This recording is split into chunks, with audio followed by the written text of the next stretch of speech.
Hi guys, and welcome to our first episode of SWEAT.POD. I am the humble co-host Erin Dussard. I'm a fitness professional and founder of Sweat London. And I am Sharifa J, plus size model, presenter and co-founder of Shine for Diversity. And we are here today to talk all things body confidence. And we're joined by two guests, Simone Charles and Claira Hermet. And can you tell us a bit about yourself? Sure, so my name is Simone Charles. I am a plus size model. I am an influencer, I am an account consultant in marketing. I run a blog called The Curve Board, and I love to talk about all things body confidence, fashion and curves. And you're fabulous. You forgot to mention Claira? that. My name's Claira Hermet. I am a presenter for BBC Radio London. I have my own podcast called the Help Yourself Podcast. I blog, vlog, and I am also a life coach as well. Ladies, what does body confidence mean to you? Ooh, tough one. I think for me personally, body confidence is, one thing I like to say is loving yourself regardless of the situation. So whether you are in the gym or whether it's like Boxing Day and you've eaten your Christmas dinner and you're feeling stuffed, like regardless of the situation, always loving your body and always feeling good. So even if you don't feel mentally at your greatest, always being like, you know what, I'm still gonna go out there and I'm still gonna own the body I've got and I'm still gonna dress well and I'm still gonna embrace who I am. Yeah. So. And that yeah. Thank you. I think that negative self-talk as well. Like sometimes and I have a horrible habit of doing this on set, I'll look at an image and I'll see myself from the back or something and I'm like, oh, my bum looks really flat in those jeans. Like just things like that. I'm trying to take that negative self-talk away and not even allow myself to, like, my body plus negative statement does not belong in the same sentence. Yeah, so I'm literally like, my bum looks great. I don't know. I think for me it's been about understanding that my body is my best friend, not just an object to kind of try and sculpt and mould and kind of changing my relationship between my mind and my body and understanding that they are one and the same, and to try and unify them as opposed to kind of have these two opposing teams where one's like, you look rubbish, and then it's like your body is the thing that allows you to do all the things that you want to do. Your body, you need your body on side. I know that obviously you're running the marathon, and if you're constantly, basically slagging off your body, but then you want your body to run 26 miles, it's not great. And the way that I now think of it is, if I catch myself in negative self-talk, I think, is this the way that I would speak to somebody I love? Yeah, if not, that's true. then no, That's it needs true. to stop. Yeah. So it's about the way that you would speak to your friends, to the people you love, making sure that that's the way you speak to yourself. And when you do, that's where magic happens, because that's when you have the energy and the power to achieve so much more. Yeah. So what do you do when those negative thoughts do creep in? Because I guess we're all humans, right? So there are times when you're just not feeling your best. Are you able to get out of that at all? That kind of funk of, I just don't feel great today, but I do need to tell myself something positive, or do you just allow yourself to just feel how you feel? I always check myself, sorry. No, you go. I was gonna say, I always check myself and I'm like, why am I feeling so negative? Like, what's happened today that's made me feel really shit? Sorry, I don't know if it's like, what's happened today that's made me feel really bad? Like, what's triggered it? So I think firstly, identify why I feel that way, and then also say something nice about myself. If I'm like, oh, I don't feel great today, be like, do you know what though? My hair looks great. My makeup looks great. Like, say something that makes you feel better, and then it's like, training your mind to not focus on the negatives and focus more on the positives. And even if something isn't feeling great, say, do you know what, tomorrow's going to be a better day. There's always tomorrow. But I always find this really interesting topic, how we are always we never want to allow ourselves to feel negative. As if like you must not ever feel negative about anything. It's like ingrained into our culture that you must always lift yourself up. But I actually, sometimes if I'm not feeling great about my body or my look, or I'm having a bad hair day, which sometimes happens, I always just say to myself, not every day can be a perfect day, because that's impossible. We're always trying to achieve this what we see on Instagram, and everyone with these glossy lives, we're always trying to achieve that, and as if that is the pinnacle of success and happiness. Is that you have to constantly be like this person walking around with a giant smile on your face. I think it's okay to be like, today I feel really bloated. Today I'm not, my skin's reacting in this way. My hair's not looking the way that I necessarily want it to. That's fine. whatevs. I totally agree. You know? I think you're talking, I guess, like you're talking about your physical stuff and making sure that your mind's okay with it. So I guess in a way, you are still wanting your mind to be be supporting you. So even though, you know, that when that negative self-talk comes in, you have a backup plan, because you're then going, well, actually, no, even though I look like this, that's fine. Like, there is no problem. I totally accept myself the way that I am. I think that it's really important to remember that, like, as someone who, like, I lost my mum, I lost my sister, grief is a real thing, depression is a real thing, anxiety is a real thing, mental health issues are a real thing, and to just go to somebody who is suffering with depression, be positive, think positive thoughts. It doesn't work, you know, there's a lot of work that needs to go into those things being changed, and as someone who's had both depression and anxiety, it's not just a click your fingers and it disappears, or read a book. I remember reading The Secret, and it's like, change your life by having positive thoughts. I know. And I do love the book, but when I first read didn't it, enjoy it. probably about 10 years ago, I was Same so for me. angry. I was so Like angry. you weren't in the position, you weren't ready for My that. life was horrible. My life was horrible, chaotic, sad, miserable. My sister was dying. And then it's like, have happy thoughts and your life will change. And what you think about and what you feel is what you attract into your life. So to hear that was really difficult for me. But now, in the space that I'm in, I get up every morning, I meditate for 15 minutes. I then spend 10 to 15 minutes visualizing. So if I'm not feeling great, if the energy that I hold inside my body isn't great, I will use my visualizations to change that energy. So at least I start the day like that. And then, like you were saying, I check in with myself throughout the day. Like even on the train on the way here, I wasn't feeling great. So there's a couple of songs that I put on. I will just close my eyes and I'll visualize something really powerful, and that completely changes my energy. It's so good. Does anyone I else feel like- meditate? Do you meditate? I do meditate, yeah. I wanted to say something about, you know, when you say The Secret obviously says, like, do this and you're going to be like that. Yeah. I really hate this idea, because we have this idea, not just books like The Secret, but in so many other spaces.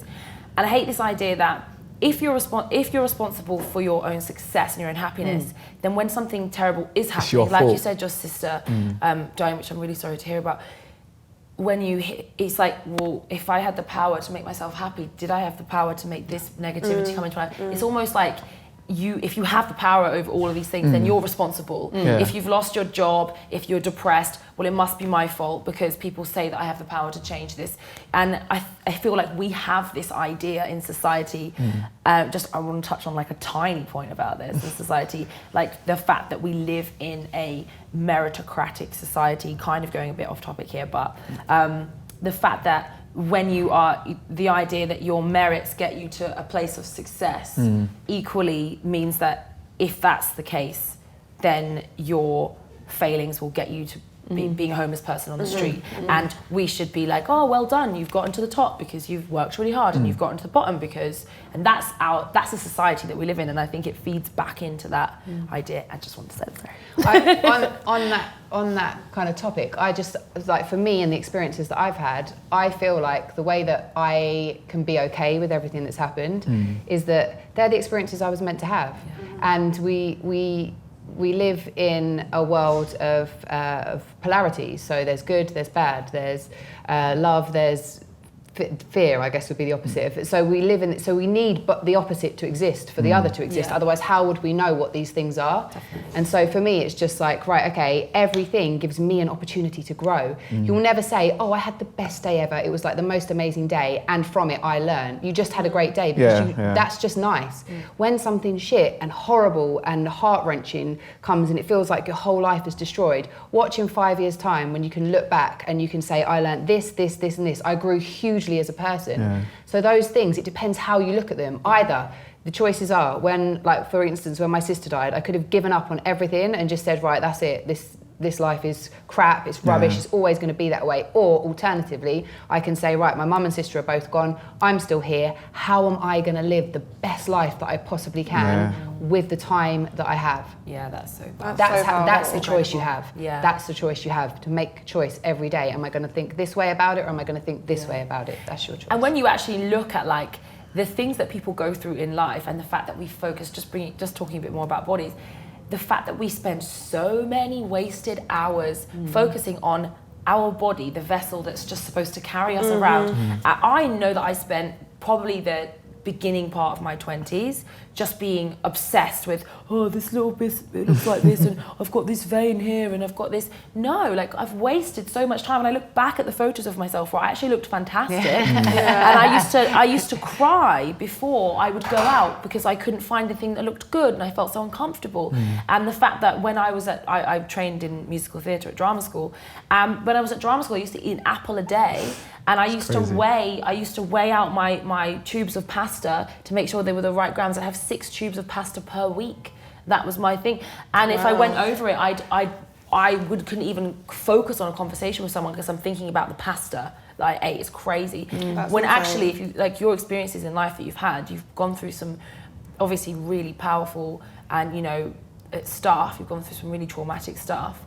And if you look at that in context to like, my body, I've got some cellulite. It's like, get over it. Yeah, there's so many more things that we can There's so many more about. Things in life that we can be focused on. Not get over it, because that's a bit harsh.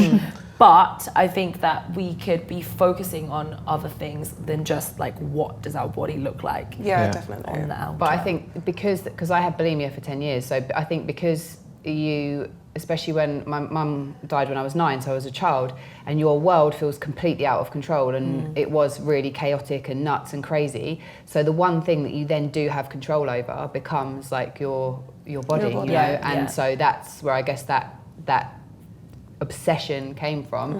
And it's easy to see why it happens in this country when you look at our media and etc. But I was in the Caribbean recently, in St Vincent and the Grenadines, which is where my best friend lives, and I was talking to one of my friends, and I told him, I was trying to tell him about bulimia. He had no context or idea. It just doesn't exist. It's not a thing. Wow. Not even a thing. Or self-harm. He was like, what is that? That's crazy. No clue. So I know you mentioned about the media. Like, where do you feel like that notion that having abs or being lean equals healthy, where do you feel that came from? Money. I think it's probably just like I feel like it starts at the top, right? So all these companies that are trying to sell these like dietary supplement pills or like these weight loss shakes are like, right, abs and muscles are like the picture perfect epitome of what health looks like. So we're going to pass that all over our products, all over our marketing, and then we're going to sell it. And then as consumers, we consume that and we say, okay, that's what I'm aspiring to be. And now it's like, okay, so to be able to look like that, I've got to take these pills, and that's become like the gold standard. That's exactly. What we So see as the would you pinnacle. guys agree or disagree that you can't be healthy unless you have abs or unless you're Totally lean? disagree. Totally disagree. Totally Because what about I mean, I know times in my life where I have had abs. I know it's hard to believe, but I have had abs, and I can tell you I was not a healthy person. No. I wasn't eating the right thing. My hair was brittle and falling off. My skin was bad. Yeah. My nails wouldn't grow. I didn't have the right nutrition in my body.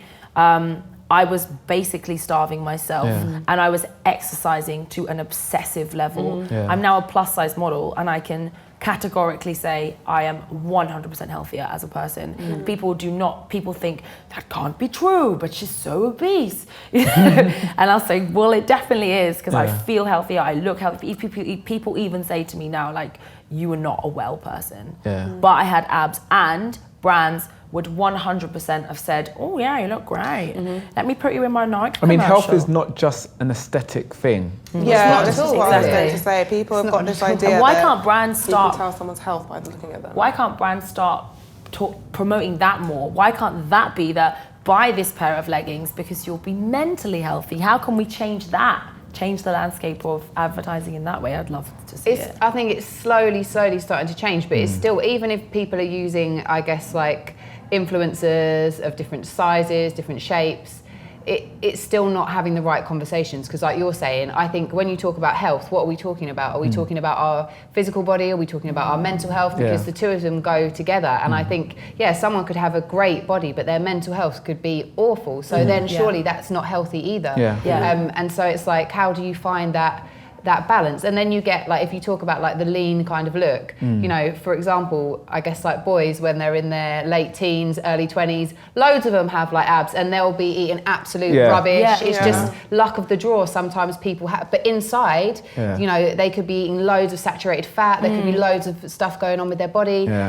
It obviously it all depends on your genetic makeup and stuff as well, what kind of exercise you enjoy and you like doing.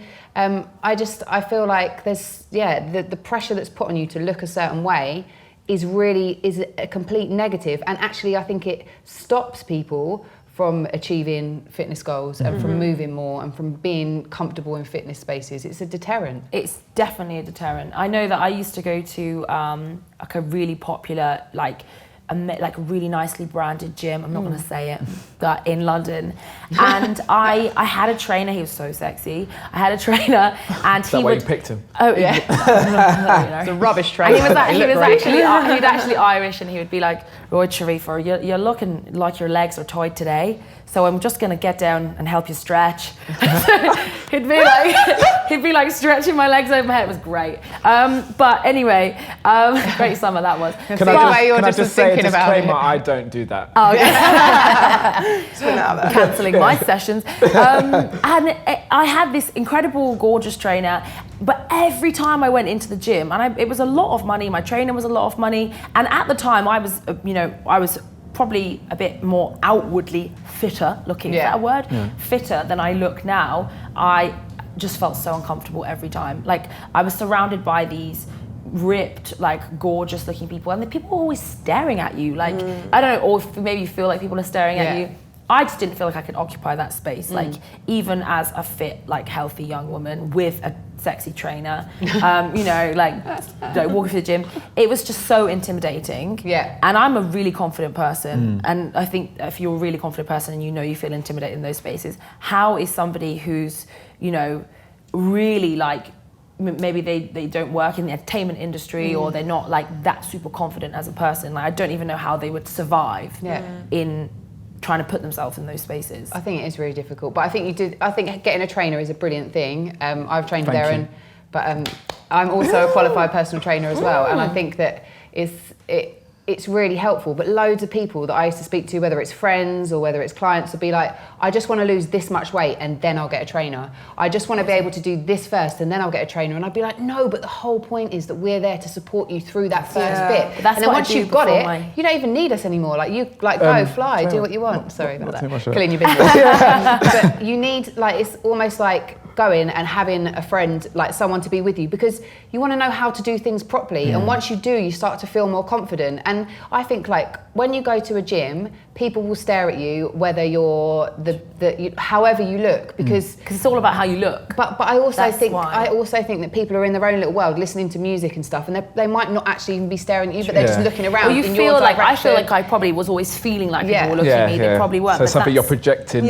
Probably. But I think that's because that's the fear that it puts into you, because of the fact that these spaces are occupied by elitist kind of people with this one body type and these nice clothes from this brand. And so I think you already have that idea when you're going into that space that you're going to be confronted with that, and so you're already feeling intimidated, even if maybe you do fit into that category.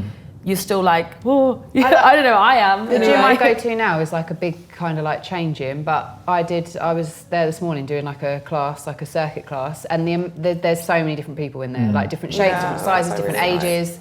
And I think everyone just goes to get on with, they're just there to do a job, but it helps that there's other people there because you don't have to motivate yourself. If you don't do it, there's an instructor there that's going to go, come on, and start, shouting at you, and you're like, oh.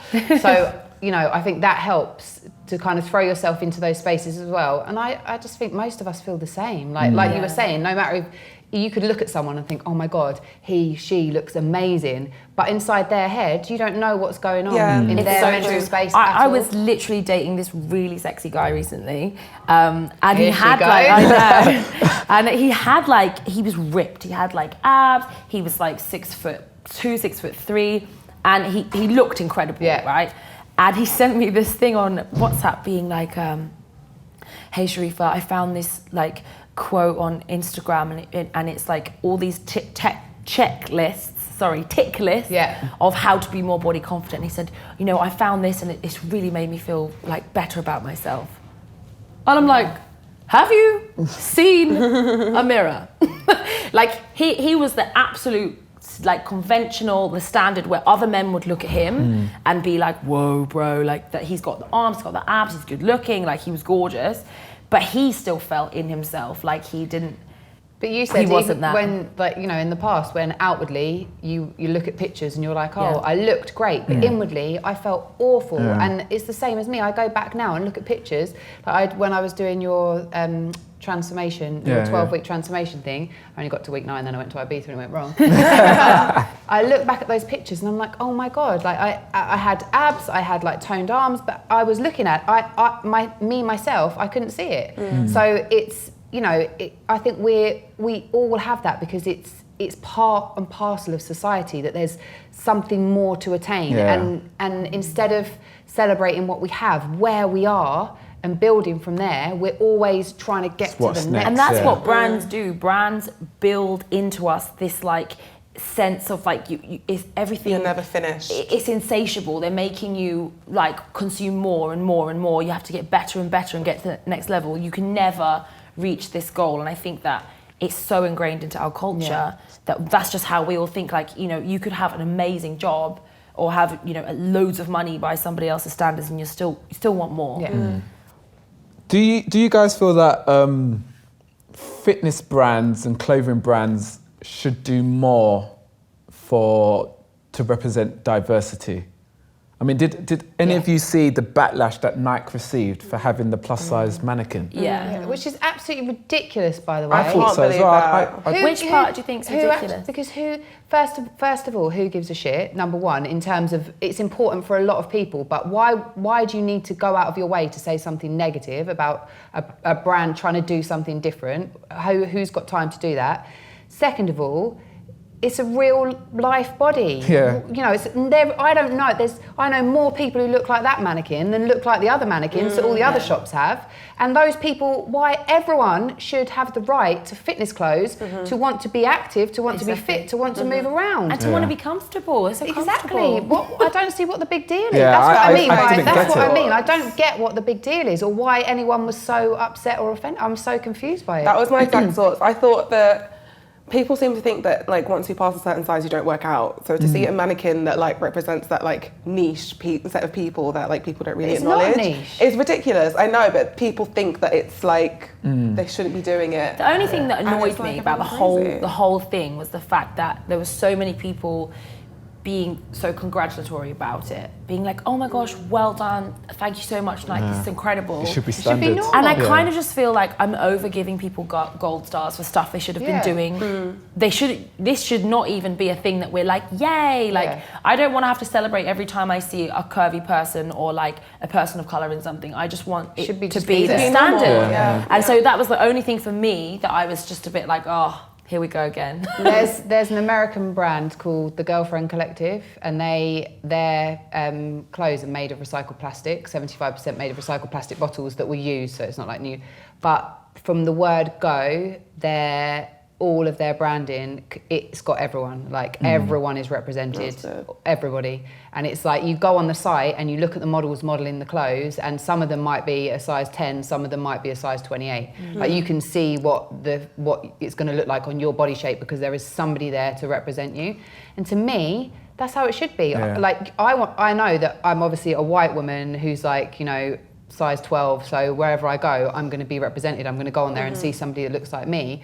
But I feel like everyone should have that, and I know that doesn't happen, but when I see brands that are doing that, it makes me feel better as well to know that... You say that you feel represented, but I actually notice, like, as a plus-size model working actively in the industry, brands are often just booking, like, a size 8 or a size 18. Yes, and actually, if you're working, like, you can't really get full-time work, anything in between those sizes, because so many brands just want to show you the extremes.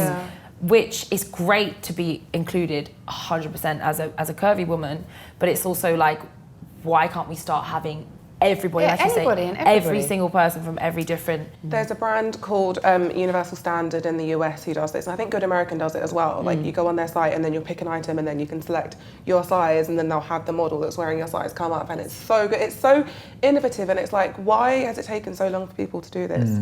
Like, you can't, like, if a size 24 woman is looking at a size 8 person modelling a pair of jeans, you're like, this is nothing. I can't You've got no envision clue what it's myself. gonna look Like, like. I don't know what that's going to look like.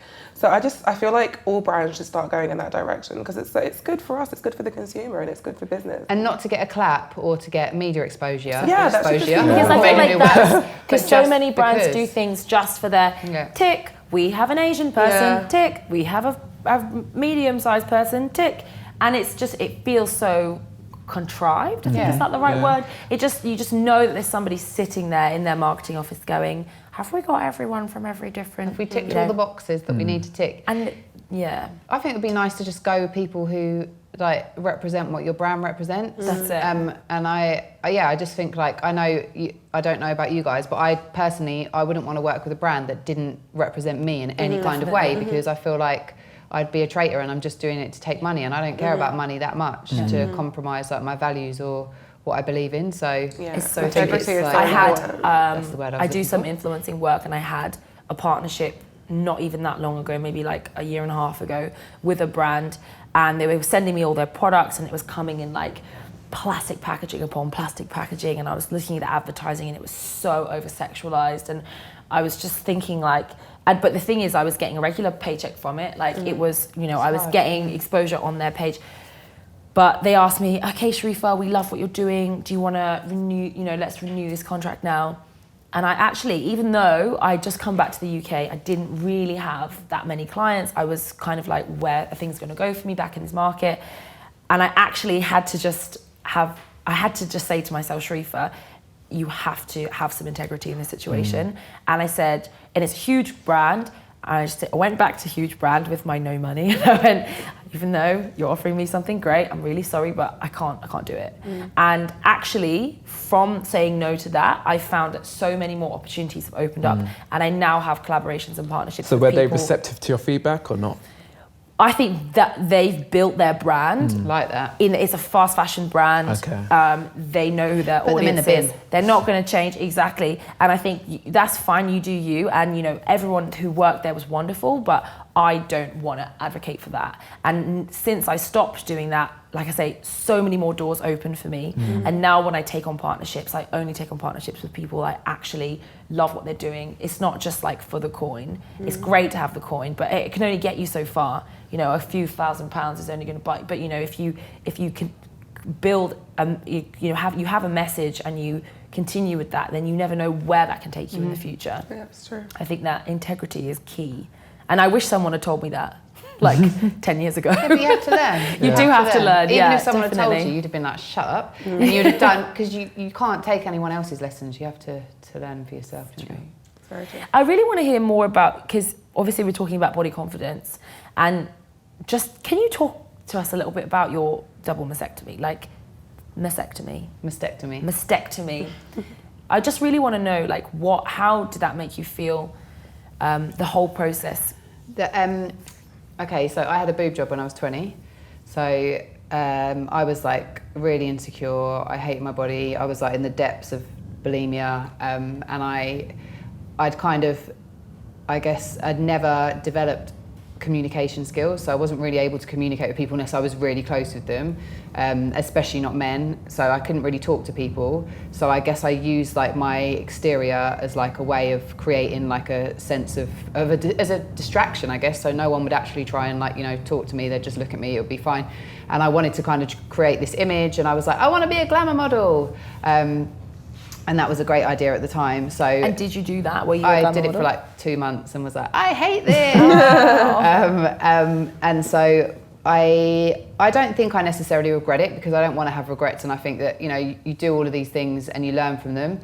If I knew what I knew now when I was in that situation, I would never have had that operation.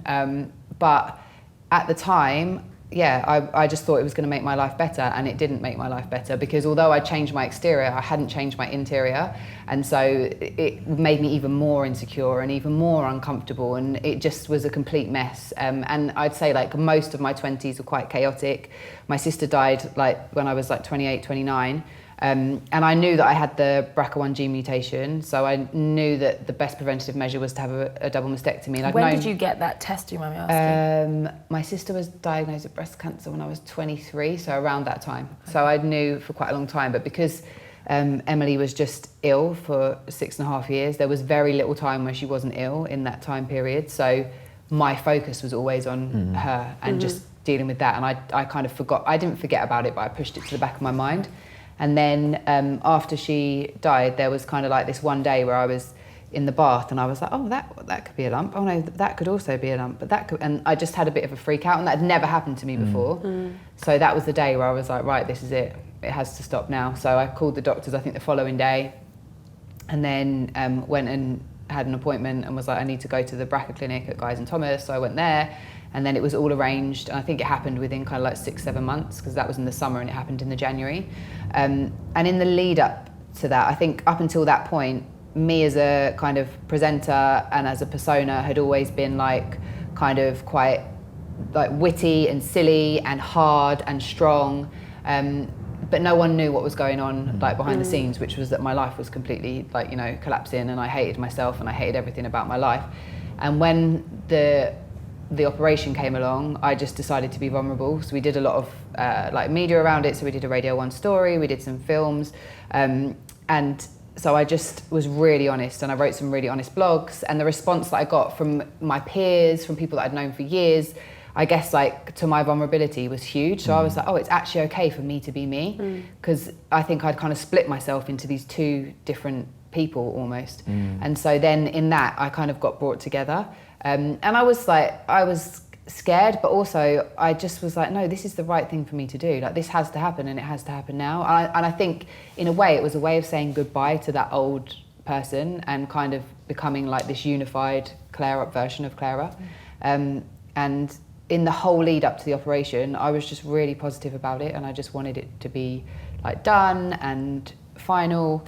And then, yeah, I had the operation and I went back to work and stuff. So I was at 1Extra, BT Sport, and I just felt like an alien. And it was like, I don't know who I am anymore. And I think I'd had like 8 weeks off, which I hadn't had before. And a lot of stuff had kind of surfaced. And yeah, and I just thought, this little voice kept going in my head, like, you need to travel. So at the end of so I had my operation in January, and then the following January I went traveling for 10 months. But in terms of my body, although my body is different, I've never been more in love with my body than I am now, or more confident than I am now. Where do you think that came from, though? If you obviously, you've been through so much with that, where does that love come from? I think it comes from the fact that I really started to say, do you know what, like, thank you so much, because the amount of stuff that I've put my body through, like, you know, with bulimia, and I don't have side effects. I've still got all my own teeth, which is a miracle, because it was like obsessive, and it was 3, 4, 5 times a day, and so it was that I was making myself sick. So the fact that my body is still how it is and as strong as it is amazing. And just stuff like, then I went traveling and I was doing like climbing volcanoes and mountains and all of this kind of stuff, and it's like, you are incredible, like, you're an incredible tool. And I don't know, I just think that I feel like I'm lucky to be here, and I only exist because this is the form that I'm in. I'm never going to be in any other form, so I can keep wishing or wanting or, you know, longing to have a different body, but it's not. This is what I've got, and rather than be horrible to it, I just feel like it's better for me. It's more comfortable for me to be at home and at peace in this space. And yeah, so I just think having that operation was that it was just the bringing together of this kind of conflict of like, you need to look a certain way, like that's why people like you, and this kind of vulnerable side, and it just kind of culminated in everything coming together and me just working through a lot of stuff that I put off for years. It's amazing. It's funny because hearing that, the idea that obviously breast cancer is a big killer, and it's whenever you hear the word cancer or you hear things like double mastectomy,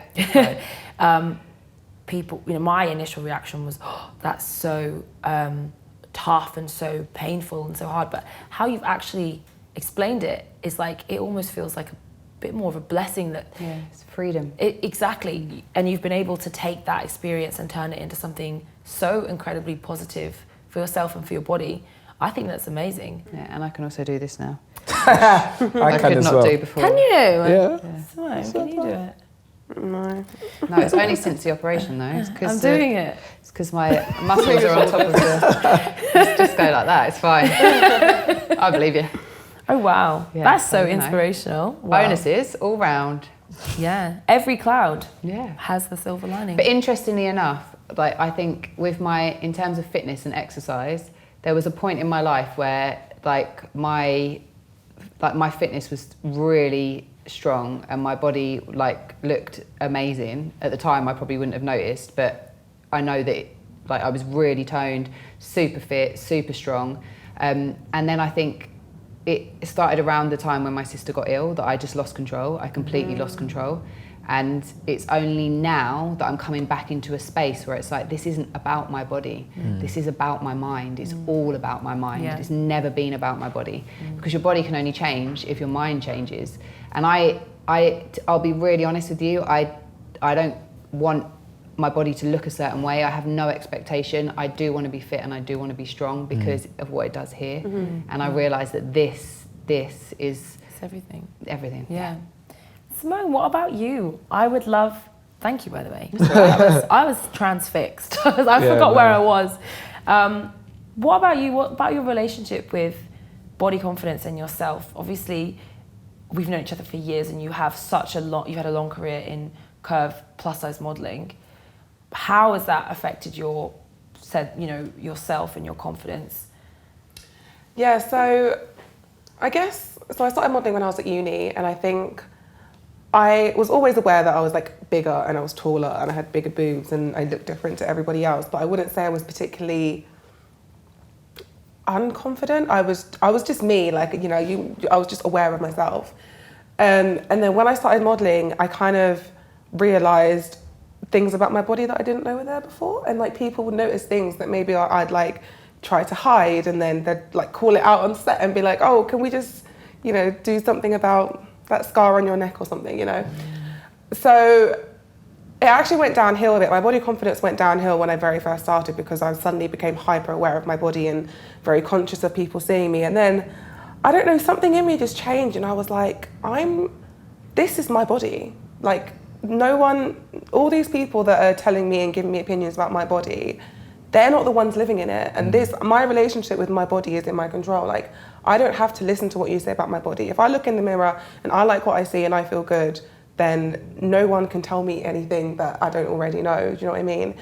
So I guess from that point, I've just started saying, I just want to be who I am. And I just want to be me, and I don't want to be what everybody else expects me to be. And this even comes down to my hair. So when I was modelling, I had to wear a straight wig, as did you, and they made me feel like I had to be this person that I wasn't. And it's now got to a point where I'm like, I'm gonna have my hair in an afro. I don't want to wear a straight wig. That's not my hair. That's not how it grows out of my scalp. And that's not my race. Exactly. And I think it just gets to a point where you're just like, I'm just going to do what makes me feel happy and what makes me feel good. When I was wearing that wig, I felt like I was this imposter version of Simone. I wasn't the real Simone, and now I feel like I can walk out the front door and feel good in who I am, feel good in my body, and be like, this is who I am, and no matter what anyone says to me, I'm still gonna love and embrace myself regardless. And I think that's so important because in terms of representation, there's so many other girls and women out there whose hair looks like yours, whose hair looks like yours, and to see themselves represented in the campaigns that you're doing across your social media is so important, the most invaluable thing. On my radio show, it comes up all the time. Representation comes up all the time, key. And it's so valuable. Yeah, definitely. I think we both had the straight hair fiasco. I was heavily encouraged to wear straight hair wigs for a long time, the beginning of my career.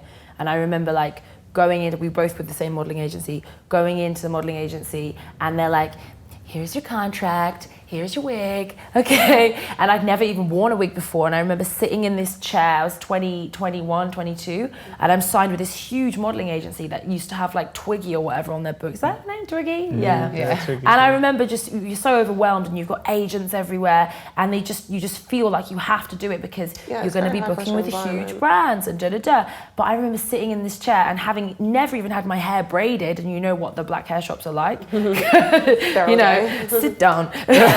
So, you know, you're sitting there and I remember my scalp is so much pain and like the stress bumps and like scabs, my hair's bleeding and my hairline coming out, and then brands telling me that my wig wasn't natural enough and it needs to look more natural. The irony. Glue it down at the front and da-da-da. But for me at the time, it was like, my choice at the time was working in a restaurant or cleaning toilets in comparison to £1,800 a day on set with ASOS. You know, it's like, what do you go for when you're a young person trying to survive in London?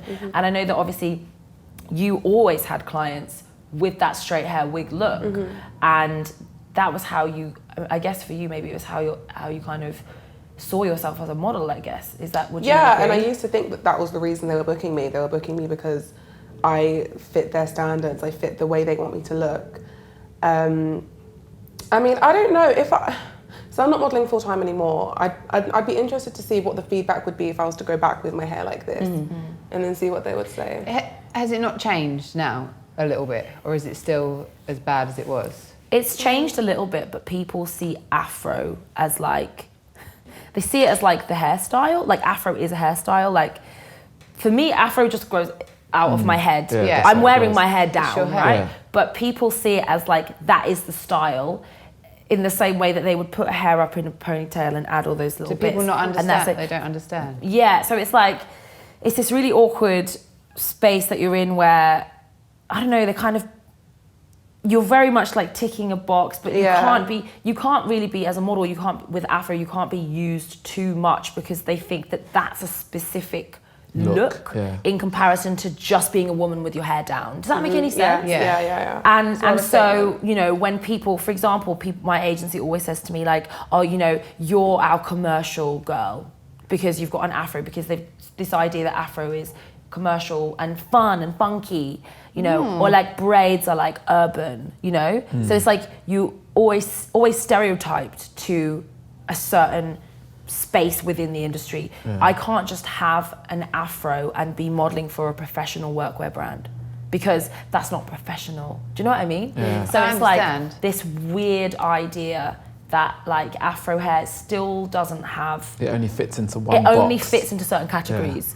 For example, sportswear commercials, or, you know, I'd be on an advert like, you know, I'm not going to be on an advert like not being fun because afro's fun. Like, it just shows a level of ignorance, though. To me, it just shows how. But you can't tell people; they don't get it. Like it's like that book, like Why I'm No Longer Talking to white people about race. You literally cannot tell them; they don't understand, and it doesn't matter what angle you try and go about it; they just don't get it. And but back to bodies. I was just going to say, because you're both models, so basically you earn a living through how you look. It's true. So you have people judging how you look constantly. I need to work on this. You may not get a job.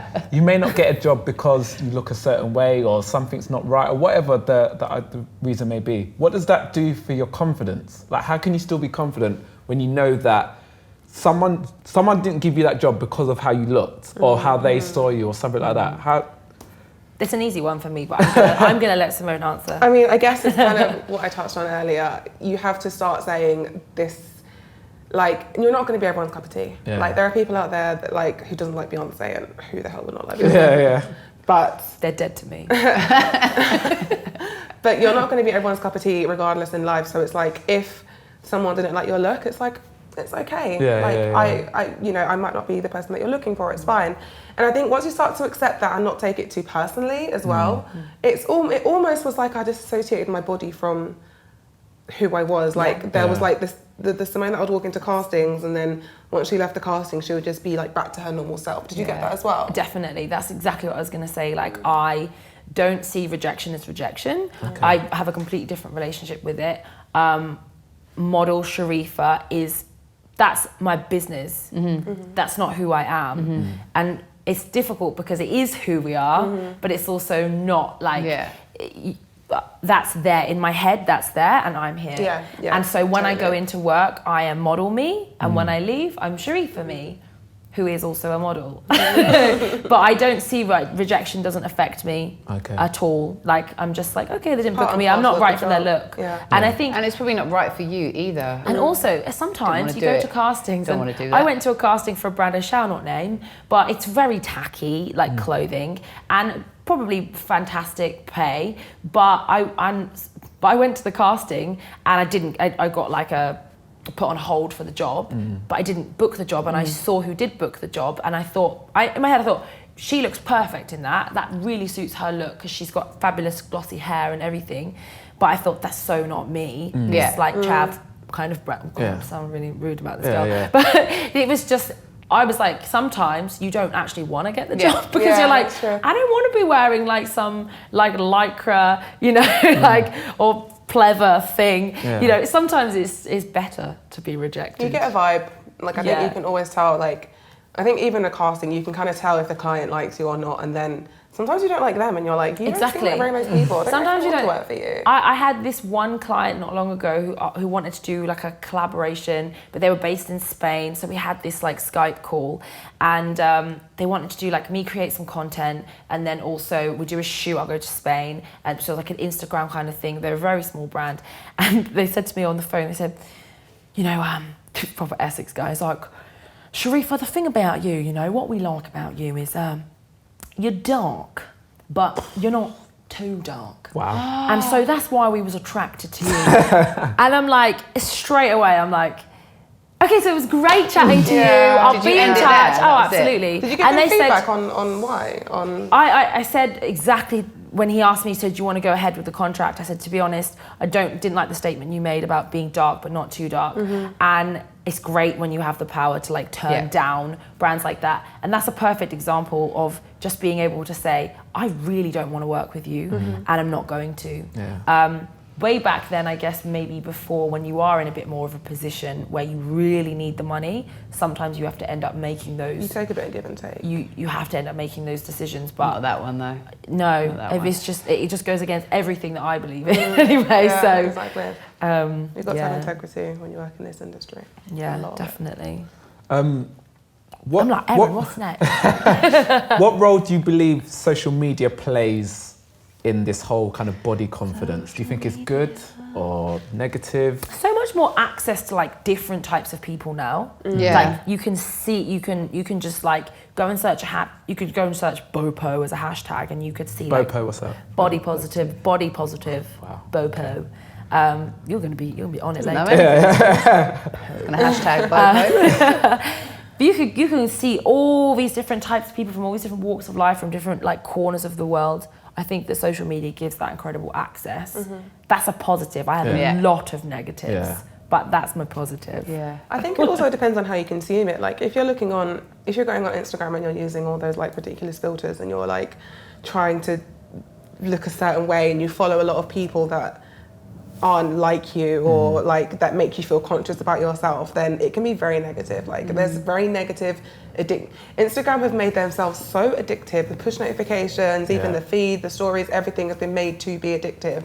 So you become addicted to seeing all these people in like a bikini and on holiday with like, you know, this perfect skin and everything, and it's like it can easily become dangerous and affect your mental health very, very, very easily. But I think if you use social media in the right way, in that, like not long ago, I unfollowed everyone who triggered me when I saw their stuff. We can mute them. Exactly, mute them if you don't want to unfollow, because that can be awkward if you see them in person. Just unfollowing people that make you feel like that, and then also just like just being more conscious of how things are making you feel. So one thing that I thought was quite interesting was going on your explore page, and then, you know, it comes up with like recommended stuff of like what you've viewed before.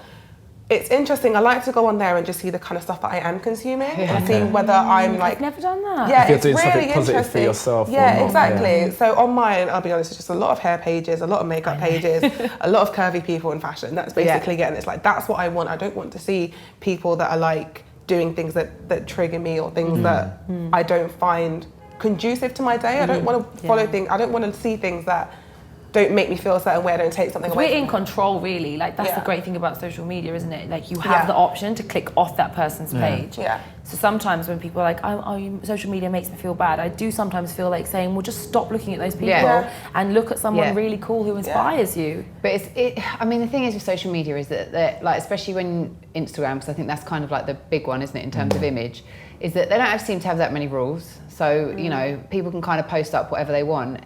And I think we're all grown-ups, and we've kind of all been on a bit of a journey to get to where we are. But when it comes to teenagers, it's so scary because they all want plastic surgery. It's like, babe, the people in the pictures don't even look like the people in the pictures. There's no way, you know, and there's apparently, there's a lady I was speaking to recently who does a lot of work and studies on young people wanting plastic surgery, and they will actually take a picture of them with a filter that they've got and say, I want to look like this. Wow. And there's no age limit for people having fillers and stuff in their face. So there's 13, 14, 15-year-olds having it done. In this country, at the moment, having lip fillers, having cheeks, jaws, to try and look a certain way. So and scary. the problem is the same lady told me there's a study and they followed, I think it's like 1,500 people for a certain amount of years who had procedures, and they end up being more anxious and more depressed than people who hadn't. And the thing is, I think once you start having that done, it's a slippery slope because then it's like, no, I need this or I need this. And what your sense of normal and what you need to look like or should look like becomes so...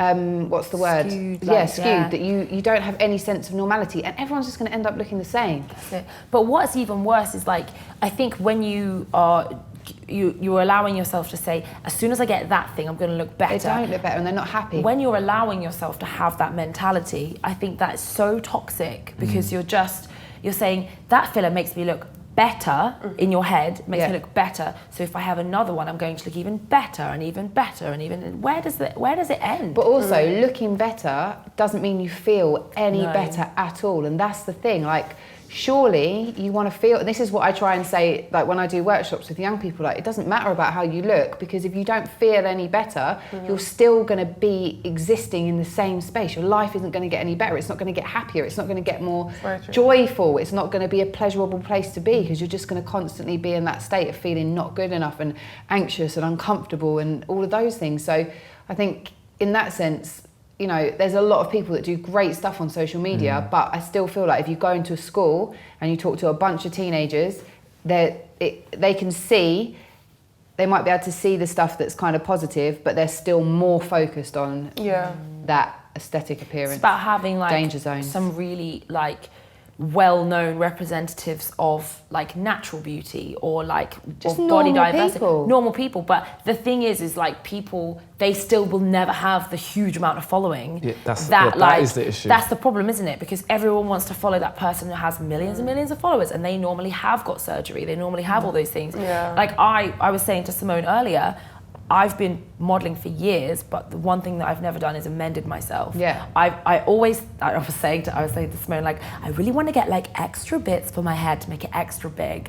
But then I always say, no, Sharifa, don't do it. Or even before we started this podcast today, I said, should I put some lashes on? And then I thought, no. I really try and take myself away from, because I'm a representative and I'm modelling for these brands and people are seeing my image all the time. If I'm adding the hair, if I'm adding the lashes, if I'm doing all of that, I kind of cap it at the moment. I've got Invisalign to straighten my teeth, but also because you know when you get older and your teeth go all like, they don't act the same that they used to, like new ones grow and then everything's a bit more difficult. I don't know. So I'm getting like to fix all these teeth and this little tooth hit so that my teeth are straighter. But that for me is, okay, a lot of people got braces when we were younger and I didn't, my mum didn't let me. I didn't either. So that's where I cap it, is that straight teeth.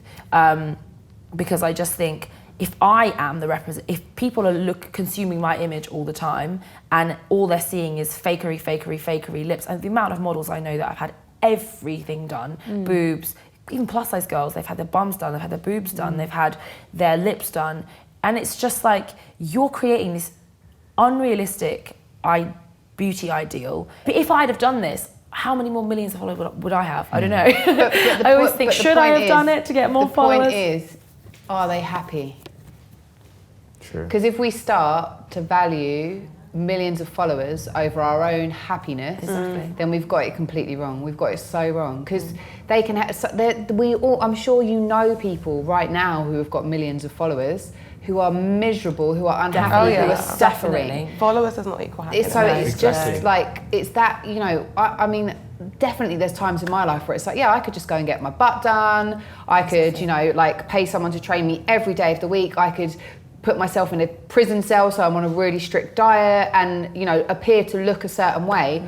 I would be miserable, and that's just not truthful, and it's just not honest. And as a spiritual person, I feel like we've moved so far into the exterior that we've forgotten about our interior, which is where our real power is and where we can solve problems and find happiness. And one day that's going to be popular. So if, you know, we're the people that lead that kind of stampede, I'm happy. Yes. And that's what we're here talking about. Exactly. SWEATPOD. That's our very reason for being here. Exactly. And I want to thank you both for coming here today and having this amazing conversation with us. I felt like we could have gone on for ages. I know. But the person behind the camera was like... We didn't hear much from you, Erin, about your No, I'm just here to conduct. We didn't, did we? We No. didn't do any... to represent the males. The male, yeah. Should we do a very quick true. one? What does body confidence mean to you?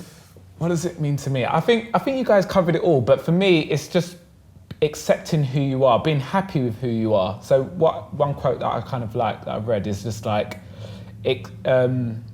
love the body that you have, and then go out and work hard to get the body that you want. But first you have to love the body that you have before deciding that, you know, I want to get fitter or get leaner or whatever. But love what you have and then work hard to get what you want. If you want to, but if you don't, just love what you have. Exactly. Just love the body you have. Just love. Exactly. Love everything. Love always. All right, that's a wrap. Woo! Okay. Yes.